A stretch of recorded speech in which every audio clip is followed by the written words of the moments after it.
1978年12月6日午夜，赞弗雷塔在热那亚附近的 Torriglia 村庄值班。那是一个漆黑的夜晚，天气寒冷，路上结冰。当他接近 Marzano 地区的一个乡间别墅时，巡逻车神秘地停了下来。他看到4盏奇怪的亮光在花园里游走。赞弗雷塔于是带着手电筒和枪走出车外调查。一开始，他以为是小偷，准备给他们一个惊喜，给他们来几发花生米尝尝鲜。但是，他低估了这个问题，他即将为这个决定付出代价。赞弗雷塔后背感觉到被什么东西触碰，转身时看到了他所形容的一个巨大的绿色、丑陋而可怕的生物，皮肤起伏，不低于10英尺高。这一幕让他感到极度的恐惧，我估计肯定是吓尿了。开始今天的故事之前，还请大家订阅我的 YouTube 频道，才不会错过每期的精彩故事。我们继续讲。赞弗雷塔用手电筒的光束对准那个外星生物的脸，他的内心充满了极度的害怕。在一阵抛掷手电筒后，他迅速逃离这里。在奔跑的时候，他突然意识到身后有一盏又大又亮的灯。他迅速转身，发现一个巨大的不明飞行物闪耀着耀眼的光。赞弗雷塔用手臂挡住光线，而那个不可思议的飞碟比乡间别墅本身还要大，发出嘶嘶的声音。随后，他感到一阵热浪。这个老表回到自己的车上，马上拨打安全公司的运营中心电话。这个时候是凌晨12点15分，而通讯员卡洛托卡利诺 Carlo Taccolino 却听到赞弗雷塔以一种兴奋和脱节的方式说话。他不断重复着：天哪，我的天哪！接线员追问是不是人类，是否受到殴打，而赞弗雷塔的回答令人震惊：不，他们不是人，他们不是人。通讯突然中断，赞弗雷塔的言辞充满着对恐惧。安全局局长乔瓦尼卡西巴中尉随即接到电话。1个小时后，其他2名巡逻警卫在乡间别墅前找到躺在地上的赞弗雷塔。他们走近以后，他带着手电筒和枪跳了起来，好像不认识他们一样。他的眼睛突出，看起来没有认出他们。当时晚上气温骤降，他的衣服上还有一股热浪，这让人们不禁为赞弗雷塔所经历的神秘事件感到疑惑、费解、不可思议、莫名其妙。当地宪兵队展开调查，发现在乡间别墅后的地面上留下了2个直径9英尺的明显印记，形状酷似马蹄铁。站指挥官安东尼奥努奇表示对赞弗雷塔的证词充满信心，并认为只有特殊的事物才能让他如此害怕。在调查中，附近的52名居民报告看到明亮的光芒，与赞弗雷塔所描述的一致。然而，当这一事件登上当地报纸时，新闻界充满了好奇和怀疑。大多数记者因涉及不明飞行物而不愿深究这一神秘事件。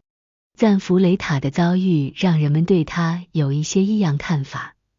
既然他声称看到了飞碟和可怕的外星人，那他一定是疯了。这是许多人的共同看法，认为宪兵队在浪费时间。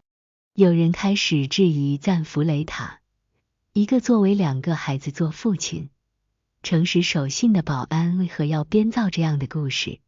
这么做还有可能面临解雇的风险。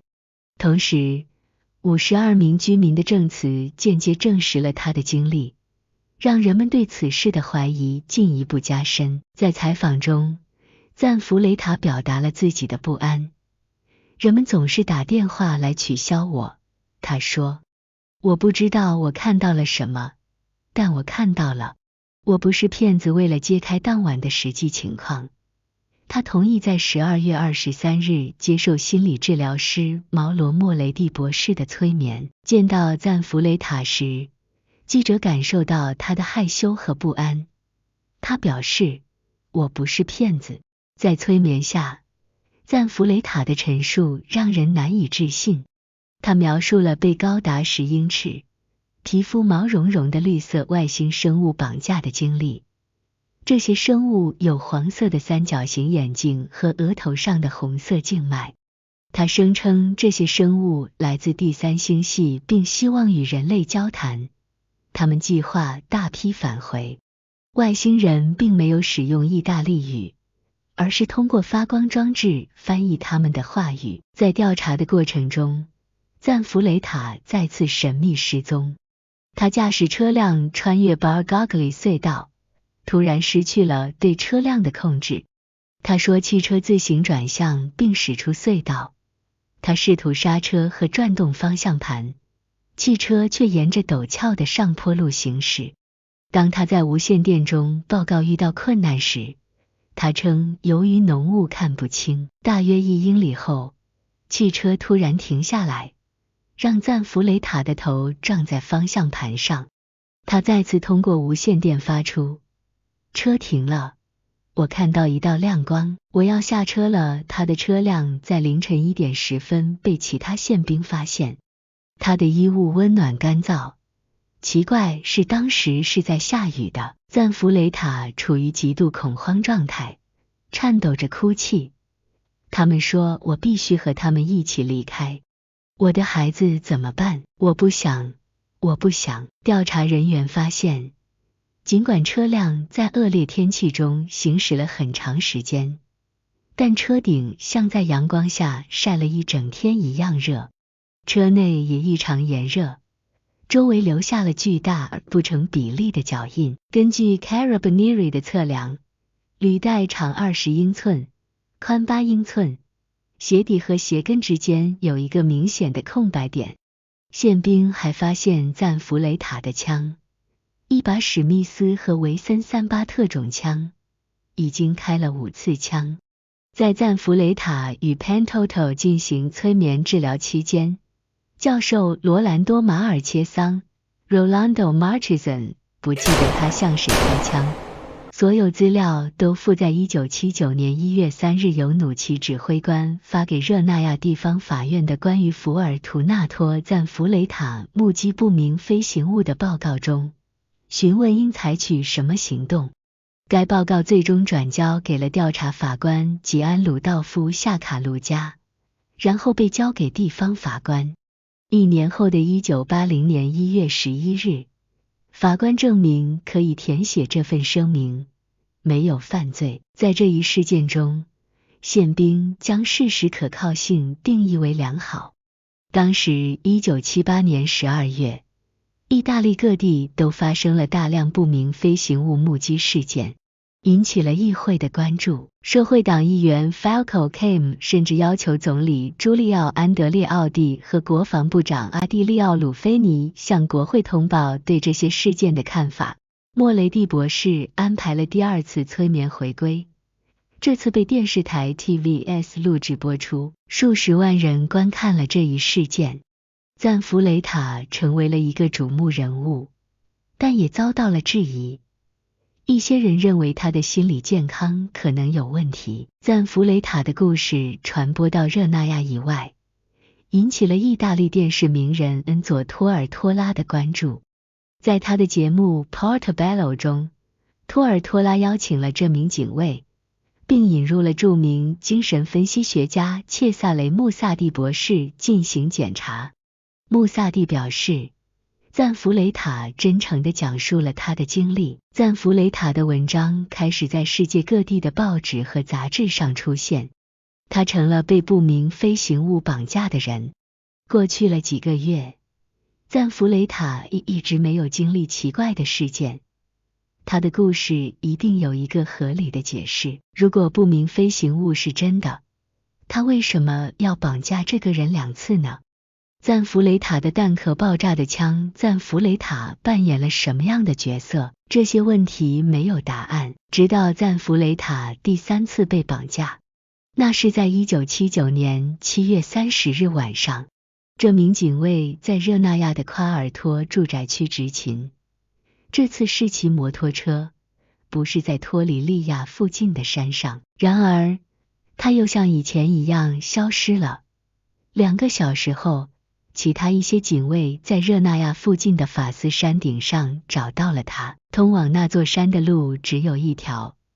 由于赞弗雷塔在同一家公司工作的保安巡逻，他们说，在那条小路上没有看到赞弗雷塔，但他在山顶。他是怎么上去的？找出更多信息的唯一方法是通过催眠，但这一次，赞弗雷塔被带到米兰的国际医学和心理催眠中心，在那里，根据他自己的要求， Marco Marchesson 教授为他注射了一种真相血清。赞弗雷塔证实了他之前所说的一切。他解释说，最后一次他被一盏神秘的绿灯从地面抬到外星飞船上。Marchesson 教授宣称，没有人可以在接受 Pentothal 治疗时有意撒谎，所以我认为赞弗雷塔很有可能有过这些遭遇。然而，赞弗雷塔的事件似乎还没有结束。几个月后，1979年12月2日星期日晚上10点30分，他在热那亚郊区驾驶奥斯汀 Mini 时第4次失踪。在寻找他时，4名巡逻警卫清楚地看到天空中有一个非常大的不明飞行物，它位于热那亚上方的山丘上。突然，从守卫头顶的一大片云层中，2盏灯亮了起来，直接照在了4个人的身上。他们汽车的引擎停了下来，他们惊恐地下了车，其中只有卡西巴中尉做出了反应，向不明飞行物开枪。灯熄灭了，乌云消失了。几个月后，他自杀了。他的名字叫 Germano Zanardi， 所以赞弗雷塔案也有受害者。在12月3日星期一由莫雷蒂博士诱导的另一次催眠中，赞弗雷塔说了许多有趣的事情。赞弗雷塔听到有人从阴影中呼唤他，他向那个声音走去。他说，他无法抗拒那个声音，那个声音命令他开车进入一朵小云，在云层中被带到一艘大型宇宙飞船上。赞弗雷塔描述那位下达命令的外星人，他比他高一点，头部呈蛋形，光头，穿着格子西装，用钢制物品代替衬衫。赞弗雷塔称他们为来自另一个星球的敌人，其中一位外星人具有青蛙形的身体。在催眠回归中，赞弗雷塔提到了一个透明的圆柱体，装满了奇怪的蓝色液体，以及2具保存下来的尸体，一只大鸟和一个看起来像人类的穴居人。尽管这些故事听起来非常虚构，但引人注目的是，赞弗雷塔在催眠中提到了西班牙，并在之后的报道中发现了一位西班牙医生的不明飞行物目击事件。这似乎是一个令人费解的巧合。赞弗雷塔描述的物品包括一个透明的球体，里面有一个金字塔，伴随火花。此外，他在催眠中说出了一些未知语言，称他正在与外星人联系，引发了更多的谜团和疑问。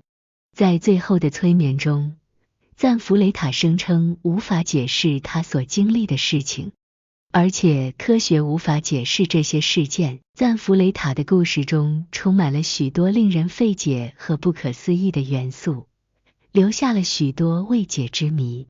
赞弗雷塔的最后一次失踪是在1980年8月13日，但这一次他在整天都受到密切监视，甚至在与外星人接触之前就被联系到了。这个故事留下了许多问题，例如为什么发生了这么多次绑架事件，外星人想要赠送给赞弗雷塔的物品的含义，欢迎在评论区留言。赞弗雷塔的故事中充满了神秘和未解之谜，而这些谜团也许永远无法完全解开。他的经历在当地以及国际上引起了广泛的关注，成为 UFO 研究中一个备受争议的案例。在过去的几十年里， Fortunato 赞弗雷塔 UFO 绑架事件已成为意大利最著名的都市传说之一。赞弗雷塔可能比历史上任何其他人都提供了更多关于他被外星人绑架的细节，他的详细叙述甚至可能让最激烈的怀疑论者停下来思考。时至今日，赞弗雷塔案仍是世界上最令人好奇的 UFO 传说故事。好了，今天的故事就讲完了，别忘了订阅我的 YouTube 频道，再会。